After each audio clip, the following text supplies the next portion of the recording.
Hi everyone, and welcome back to Famous Pages. Today we're talking about John Donne's poem, or rather Nocturnal. It's called A Nocturnal Upon St. Lucy's Day, being the shortest day of the year. As usual, we're first going to do a summary and then move on to the line-by-line analysis. Around 1617, St. Lucy's Day would have actually coincided with the shortest day of the year. It was 13th of December, what is now the 21st of December because the calendar has changed. A Nocturnal is a poem about the night, which is why this poem is titled A Nocturnal, because it's a poem about the night. And St. Lucy is actually the patron saint of the blind, which makes this all the more symbolic because for St. Lucy and for other blind people, it is always technically night, it is always darkness, which is why John Donne has chosen this specific form. And St. Lucy, in case you don't know, was a Christian martyr who plucked her own eyes out, and that's why she became the patron saint of the blind. And there's of course symbolic blindness here, as in not seeing things, perhaps not believing in something, but there's also a sense of pathetic fallacy and the sense that if there's darkness, this idea that there are no happy things to come, it's purely evil, it's purely sad things. This poem contextually was likely written around the time of Anne's death, where John Donne truly was the love of his life, so this was a period where John Donne was completely lost. He was unmoored, you can say. He didn't really know what to do with himself, and so this is similar, I suppose, to blindness, where you also don't know what you see, what you're feeling, and this is why John Donne is trying to get that feeling across.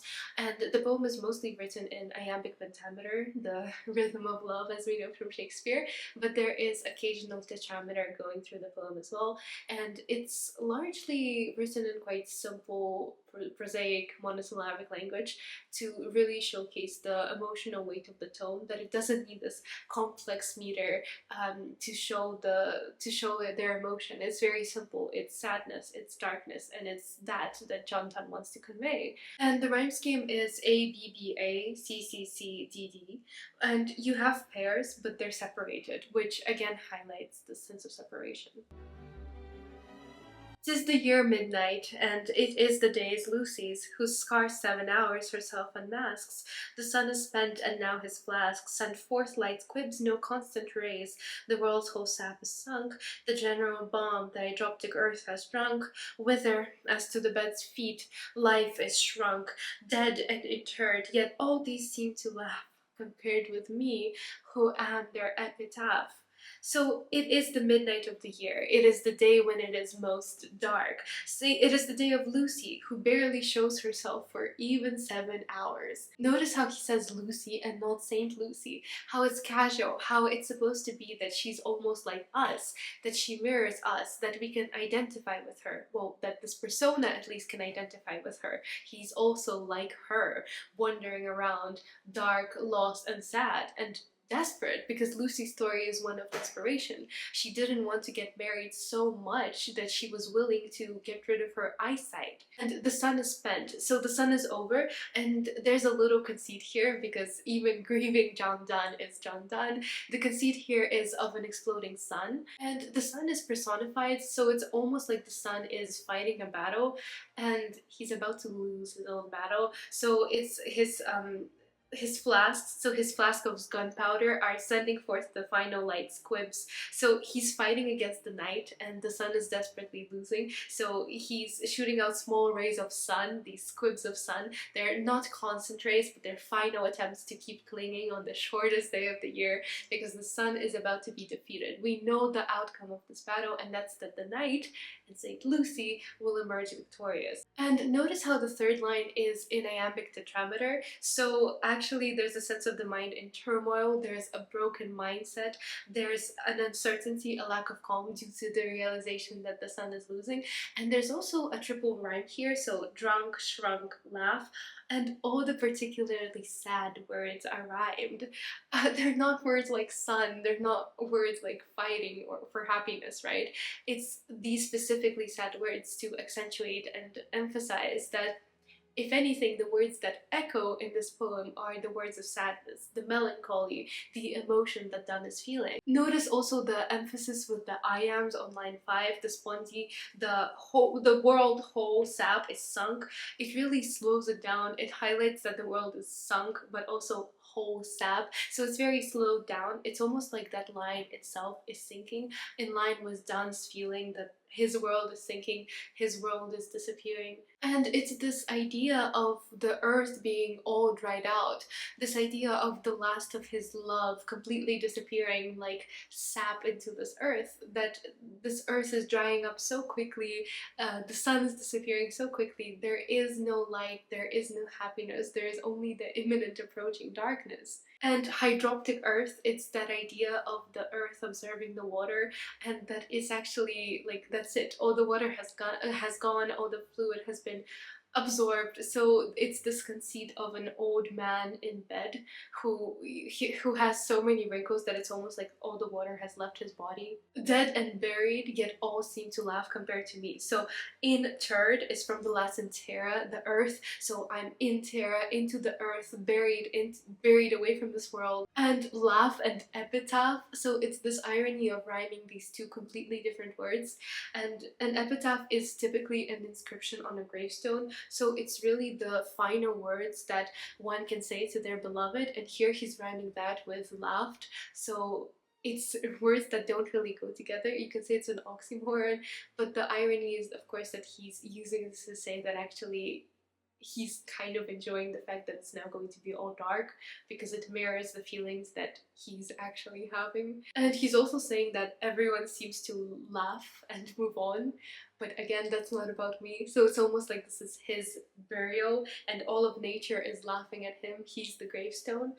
Study me then, you who shall lovers be, at the next world, that is, at the next spring, for I am every dead thing, in whom love wrought new alchemy, for his art did express a quintessence, even from nothingness, from dull privations and lean emptiness, he ruined me, and I am re-begot, of absence, darkness, death, things which are not. Then, in imperative, unsurprisingly, it's John Donne, study me. It's a direct address, you who shall lovers be in the next world. And it's also sad that he's saying that I used to be the lover, but I am not. So he's kind of giving it to the next generation of lovers to study them, because his lover is no more. And for I am every dead thing. So it's a monosyllabic line, it's really staccato, it's really sudden. It's quite often the third or the fifth lines that are chosen to be shorter, which really slows down the paragraph and drags it out. So it highlights how the days drag and the pain that Donne is feeling in this poem that he's trying to express here. And I am every dead thing. So I may not be the one that's dead, but because she is gone, or well, whoever is gone that makes him feel sad, presumably and more, I am every dead thing. So I am every barren earth, that withered earth that we have seen in the first stanza. I am every lost soul who has perished unknown. That's it. I am dead. I am all of them. They all are a part of me, because that's how I'm feeling. I am the death in whom love made alchemy. I am an essence of nothing. So the absolute form of nothingness. Love has made me empty, or rather this loss of love has made me empty. It's rather than being a filling elixir of love, losing love, privation, from absence, from being deprived of it, and lean emptiness. So lean as in skinny, being without, I am deprived, I am forced to be without nourishment. And love is personified as being his ruin. Absence, darkness, death, all of these dark things. Rather than fullness and life and renewal, as the sun symbolizes, I am now nothing, a thing of darkness, a thing of the opposite of life. All others from all things draw all that's good. Life, soul, form, spirit, whence they being have. I, by love's limbeck am the grave of all that's nothing. Of the flood have we too wept, and so drowned the whole world, us too. Oft did we grow to be two chaoses, when we did show care to aught else, and often absences withdrew our souls and made us carcasses. Then we get this comparison to alchemy. We're still on the subject of alchemy, and a comparison of what we would expect from it. So usually things are drawn that are good: life, soul, form, spirit. Another list, a sort of list of opposing things and ideas.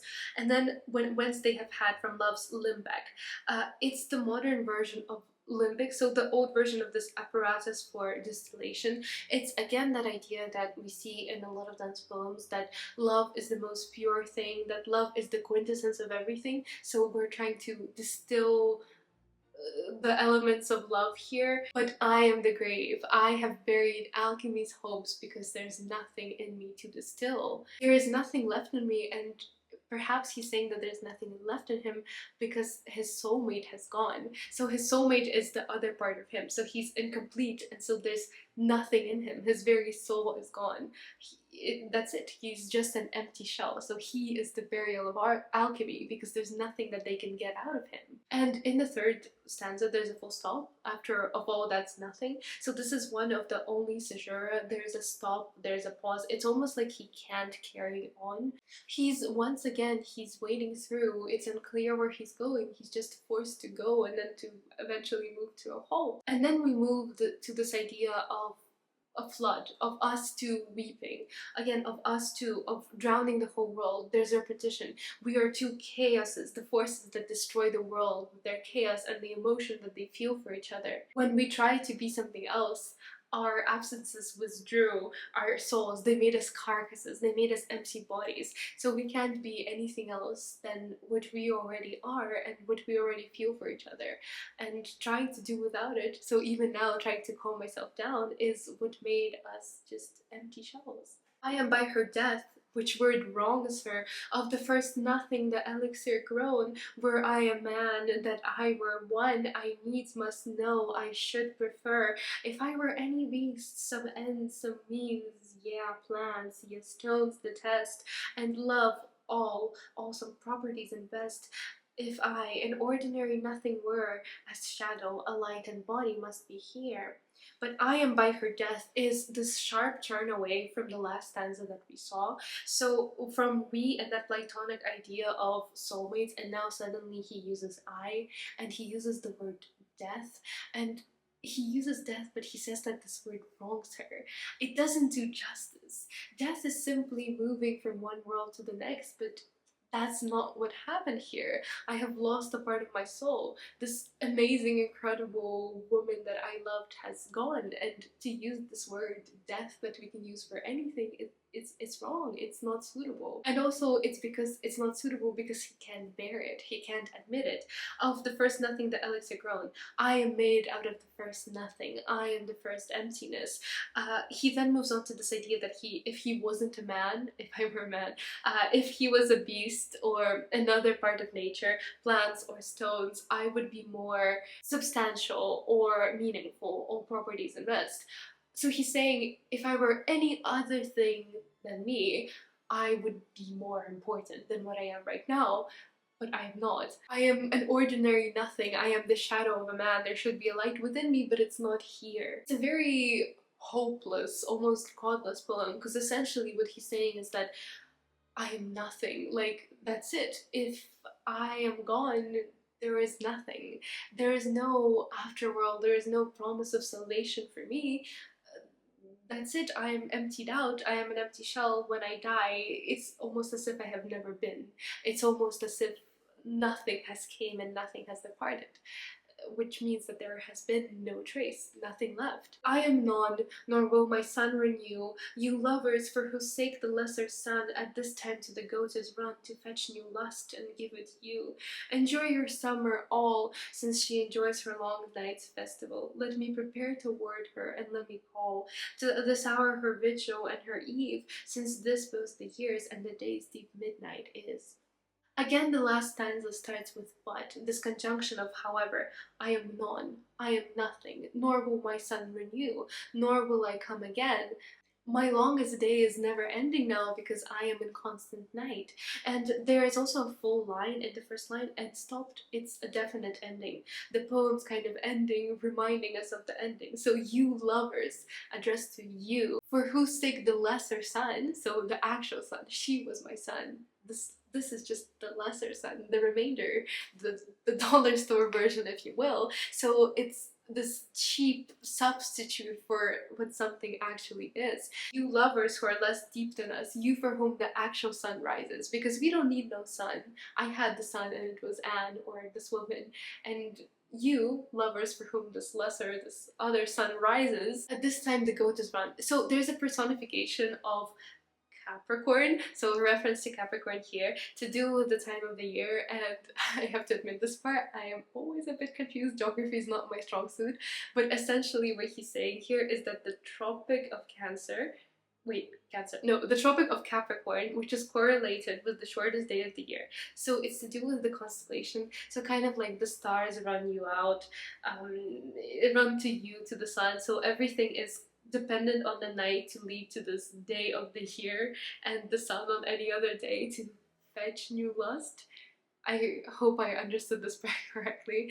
But yeah, this idea, this contrast, shortest day, longest day of the year. And basically, because it's the shortest day, after this point, every day will start lengthening. So he's saying like, okay, this short period that was symbolic of me and my feelings, it's now coming to an end. So all you other lovers, you go enjoy your sun, you go enjoy your happiness with your other part, with your soulmate.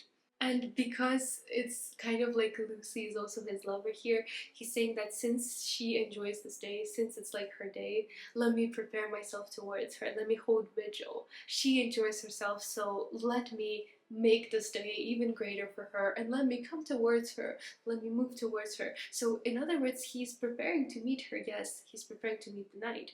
He's also preparing to meet death. Let me call this day in her honor. Let me devote my vigil to her. And it's also this idea that because we're treating this kind of as the start of a new year, like a new period, a new renewal, it's this idea that actually it's his death, it's his ending, it's meeting the end and meeting Lucy, but it's also a new beginning, a new start. So for some people like Donne or the persona here, it's the end, and for some people it's the happiest day, because after all this only bright days and happy days will follow. It's a new beginning. So a very thought-provoking poem that we have here. I hope I managed to simplify this enough for you to understand if you were struggling, and if you weren't struggling, that you found things that you could enjoy in my analysis. Thank you so much for watching. Drop me a comment about what you think about the poem, and I will see you next week.